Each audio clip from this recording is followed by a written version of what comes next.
am Rabbi James Byers. And I'm Rabbi Zabia Byers. We are coming to you live from Egypt. Cairo, Egypt. Yes. With another session of Let's Talk Torah. Torah. So we want to say Shabbat Shalom to all of our friends and family, to our Mishpachah, all over the world.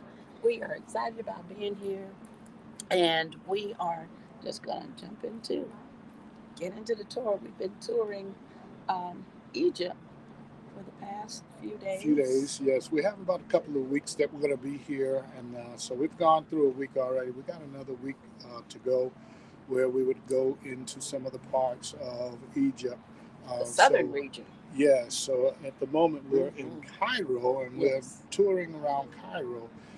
We're going to leave Cairo on tomorrow. Then we're going to go into Luxor, and then we're going to sail the Nile River into Aswan, which is the southern region where we will conclude Egypt, where we will conclude. But that's where our people are, the people of the book. Of the book, yes. So we were laughing the other day because we were in the United States, which is post Mount Sinai. And now we've been blessed by the Most High to come to Egypt. Mm-hmm. We were slaves in the U.S.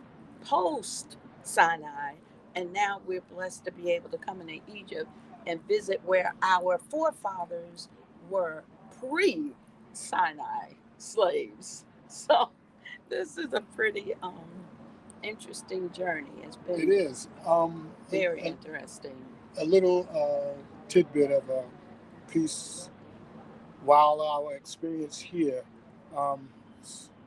we've been told more than once that we look like Egyptians. Yes. So from the southern region, so we get a lot of stares, and people look at you like, who are they? But anyway, not to go too far into that.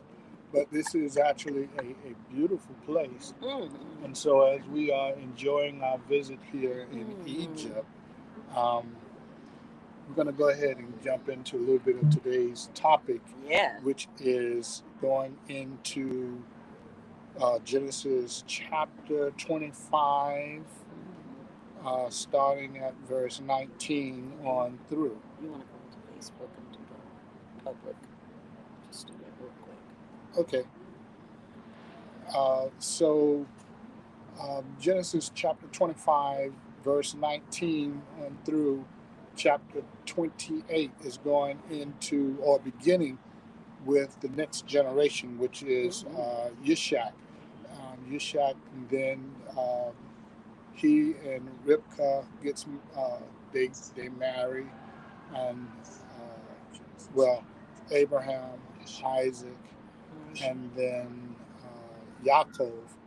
So as we begin the next generation, which is Yishak, it talks about him finding a wife, which is, the endeavors of Abraham, who sends out Eliezer, who go into a covenant and tells him, do not take a wife for my son Isaac from the culture or the people who we now live, which is the Canaanites. Canaanite blood was never supposed to be mixed in with the original bloodline of the Hebrews. And this is a covenant that is with Abraham, and this is why Abraham told Esau to put his hand, Eliezer to put his hand under his thigh, to go into covenant with the generations, of course. The covenant which is speaking to the next generations to be born, that you will not take a wife for my son from the Canaanite women. And we know that through some of the sons of Jacob that was broken, such as Judah, who married a Canaanite woman and had three sons. And we saw that the first two sons, Yahweh took their lives. The third son was supposed to go into covenant with Tamar, but was prevented by the father.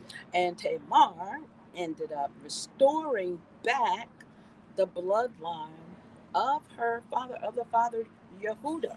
Mm-hmm. And because when he gave her his signet, his staff, and his cord, Mm-hmm. that was restoring the bloodline of the kingly tribe Mm-hmm. back into place, because she was a priestly daughter from Mm-hmm. the house of Israel.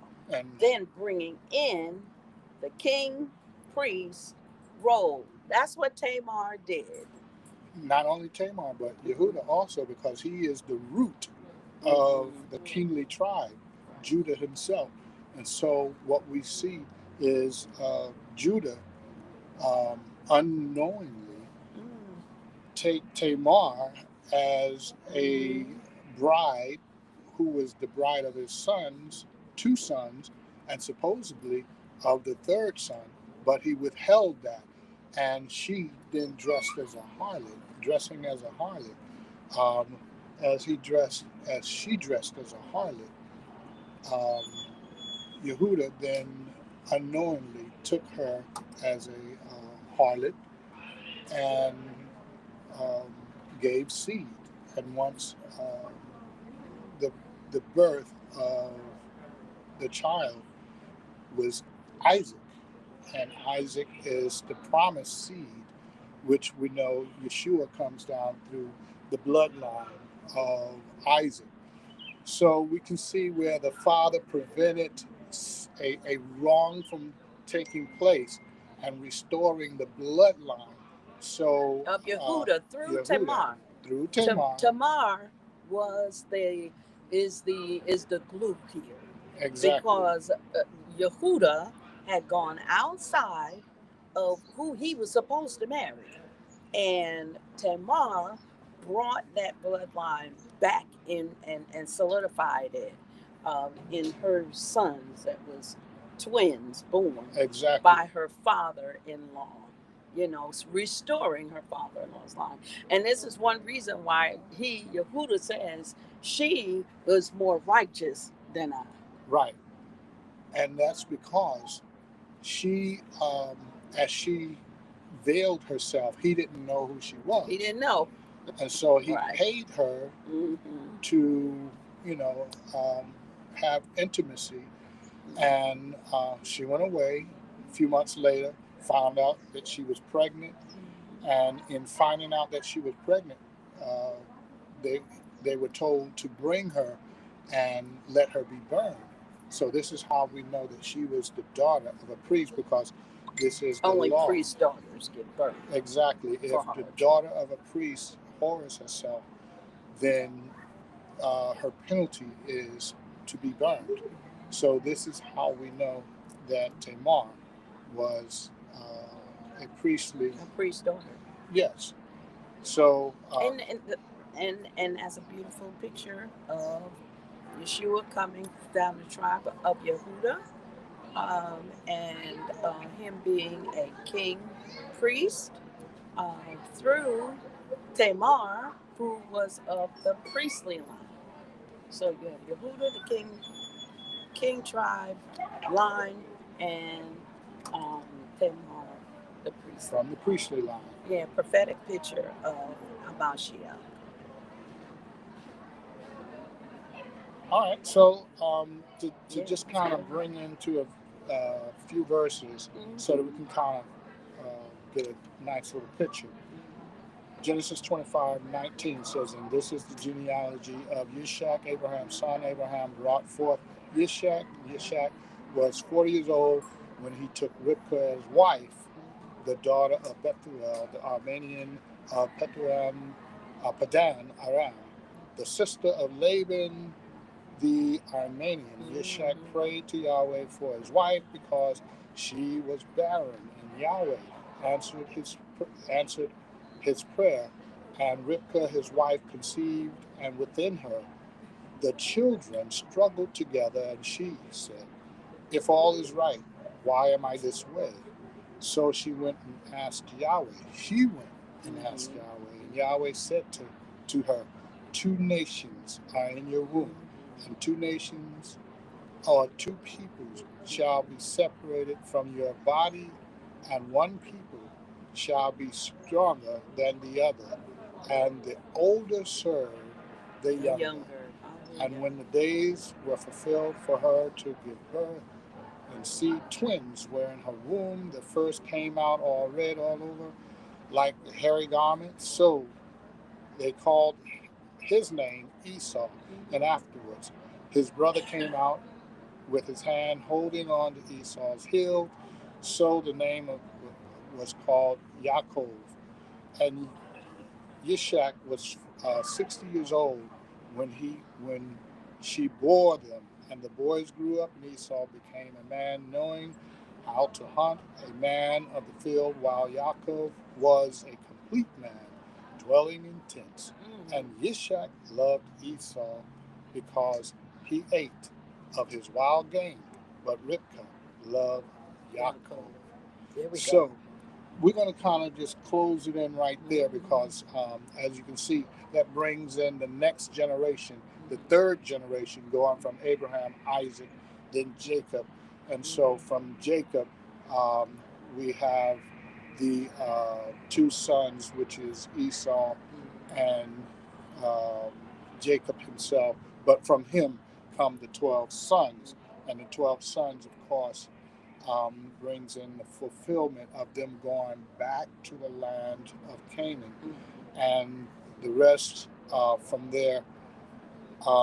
So really what I want to bring in just a little bit of how now what we are going to see in the coming generations is the coming together of Israel, the 12 sons.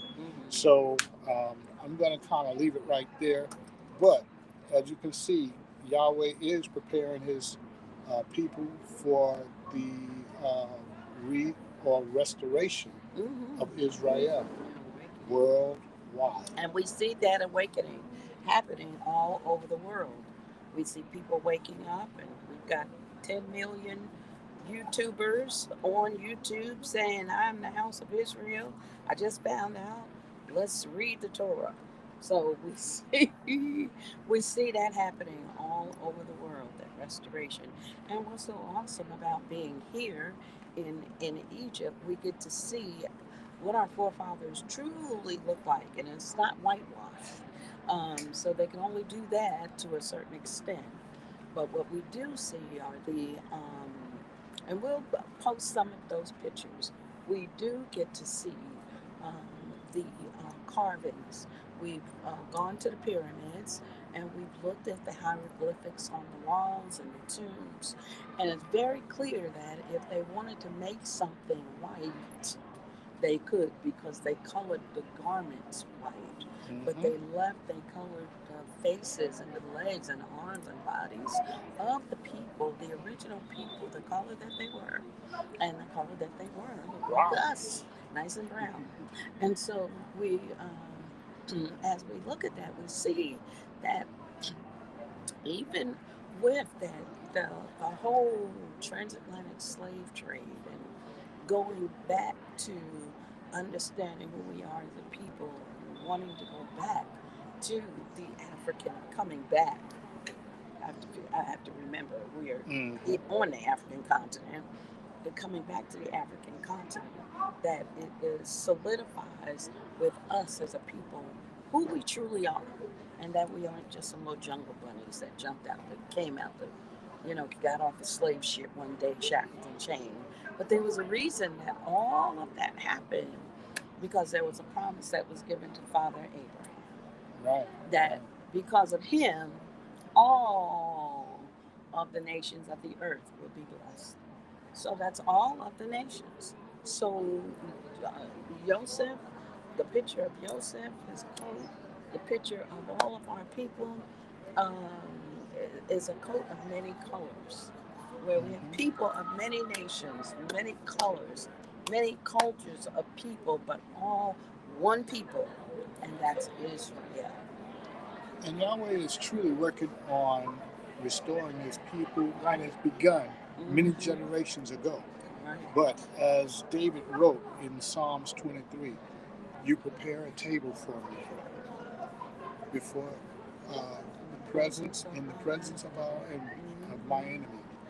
And so I truly see that, and I see um, evidence all around us of restoration and times coming when he shall say, and then we shall know. So it already has been written. But what we're going to do is just kind of take a pan around because we're in the Sahara area, Egypt. We've gone through the Sahara, part of the Sahara Desert as we travel. So we're going to just kind of do a little pan as we close out so you can see our surrounding area where we are in a major museum where right here where we're sitting, the pharaohs, the mummies, mummification. yeah. I mean, this is just historical. I wish you can see all that we see, but we're going to post some things, but we're just going to take a quick pan around so that you can see where we are.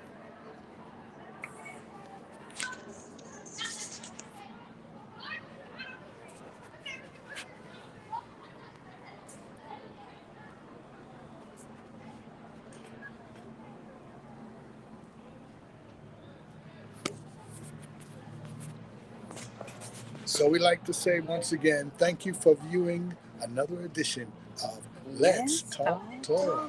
Shalom.